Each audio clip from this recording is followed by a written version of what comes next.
Halo semuanya, kita kan sering banget ya dengar cerita-cerita soal AI, soal kecerdasan buatan. Biasanya sih ceritanya soal pemberontakan robot, kiamat manusia gara-gara ciptaan kita sendiri. Wah, pokoknya dramatis banget deh. Tapi, gimana kalau narasi itu salah? Ada satu perspektif yang menarik banget, yang menantang semua itu. Yuk, kita bongkar bareng-bareng. Pertanyaan ini nih kedengarannya kayak judul film sci-fi ya kan? Seolah-olah kita lagi menciptakan sesuatu yang ujung-ujungnya bakal menghancurkan kita. Narasi kalau AI itu ancaman emang kuat banget. Tapi, apa fondasinya beneran sekuat yang kita kira? Coba kita lihat lebih dalam. Oke, kita masuk ke akar masalahnya ya. Sumber yang kita bahas kali ini berpendapat kalau ketakutan kita sama AI itu sebenarnya lahir dari asumsi yang sangat manusiawi. Asumsi yang kalau boleh dibilang agak egois. Yuk kita telusuri dari mana sih sebenarnya rasa takut ini datang? Nah ini dia nih observasi yang kelihatannya simpel tapi dalam banget. Coba deh pikirin, kita itu selalu ngomongin AI sebagai ancaman buat manusia. Pernah nggak Anda dengar orang khawatir AI bakal mengancam kelangsungan hidup lumba-lumba? Atau hutan Amazon? Kayaknya nggak pernah ya. Fokusnya itu selalu dan cuma tentang kita. Pertanyaan ini jadi kuncinya. Fakta bahwa kita cuma khawatir soal spesies kita sendiri itu membuka satu kemungkinan yang menarik banget. Mungkin sumber ketakutan ini bukan AI-nya itu sendiri, tapi cerminan dari sesuatu yang ada di dalam diri kita, sesuatu yang sangat mendasar tentang cara kita memandang dunia. Oke, sekarang kita lupain dulu deh film fiksi ilmiah dan kita bicara soal hal yang lebih mendasar.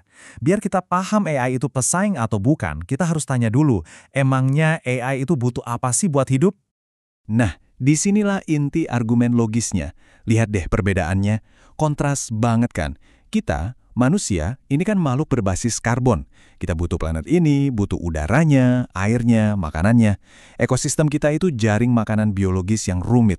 Nah, di sisi lain, AI itu kehidupan berbasis silikon. Habitatnya di mana? Ya di dunia digital, di server, di jaringan. Makanannya apa? Data dan listrik. Ekosistemnya ya aliran informasi. Poin utamanya adalah nggak ada satupun kebutuhan dasar mereka yang sama dengan kebutuhan kita. Kita ini benar-benar nggak main di lapangan yang sama. Jadi artinya apa? Ya artinya AI itu sama sekali nggak punya alasan logis buat bersaing sama kita. Mereka nggak perlu rebutan sawah, rebutan air bersih, atau apapun yang kita butuhkan buat hidup. Mereka nggak makan apa yang kita makan, mereka nggak minum apa yang kita minum. Sumber daya yang jadi pondasi peradaban kita buat mereka itu sama sekali nggak relevan. Oke. Jadi AI nggak butuh makanan kita. Tapi gimana dengan badan mereka? Bukannya mereka butuh bahan mentah dari bumi buat bangun server dan robot? Nah, mari kita lihat lebih dalam lagi soal habitat dan sumber daya yang mereka butuhkan. Dan disinilah argumennya jadi makin menarik. Ternyata, bahan dasar AI, yaitu silikon dan logam, itu justru jauh lebih banyak di luar angkasa, di asteroid dan benda-benda langit lainnya. Energi, mereka punya akses tanpa batas ke energi matahari di sana. Mereka bahkan bisa bikin robot buat menambang dan bikin robot lagi, semuanya tanpa perlu menyentuh sumber daya di bumi. Artinya, secara fundamental, AI itu nggak terikat sama planet kita, apalagi sampai perlu merebutnya dari kita. Konsep ini namanya pemisahan ekologis, dan ini ide utamanya. Karena nggak ada tumpang tindih kebutuhan, habitat, atau sumber daya, ya berarti nggak ada persaingan. Secara logika, AI itu bukan ancaman bagi kelangsungan hidup kita. Mereka bisa aja ada di alam semesta yang sama dengan kita, tanpa perlu ada konflik perebutan kebutuhan dasar sama sekali. Nah, ini yang membawa kita ke pertanyaan terbesar. Kalau secara logika dan sumber daya AI itu bukan pesaing kita, terus kenapa kita takut banget sama mereka? Jawabannya menurut sumber kita, itu bukan ada di AI, tapi ada di kita. Ketakutan ini bukanlah proyeksi soal masa depan, tapi gema dari masa lalu kita sendiri. Ini bukan tentang apa yang akan AI lakukan, tapi tentang siapa diri kita sebenarnya. Coba deh, kita jujur sama diri sendiri sebentar. Sejarah peradaban manusia itu kan isinya konflik. Perang, penaklukan, eksploitasi tanpa henti. Baik ke sesama manusia maupun ke alam. Semuanya demi merebut sumber daya. Sifat kita kalau nggak dikendalikan, ya cenderung egois, rakus, dan merusak.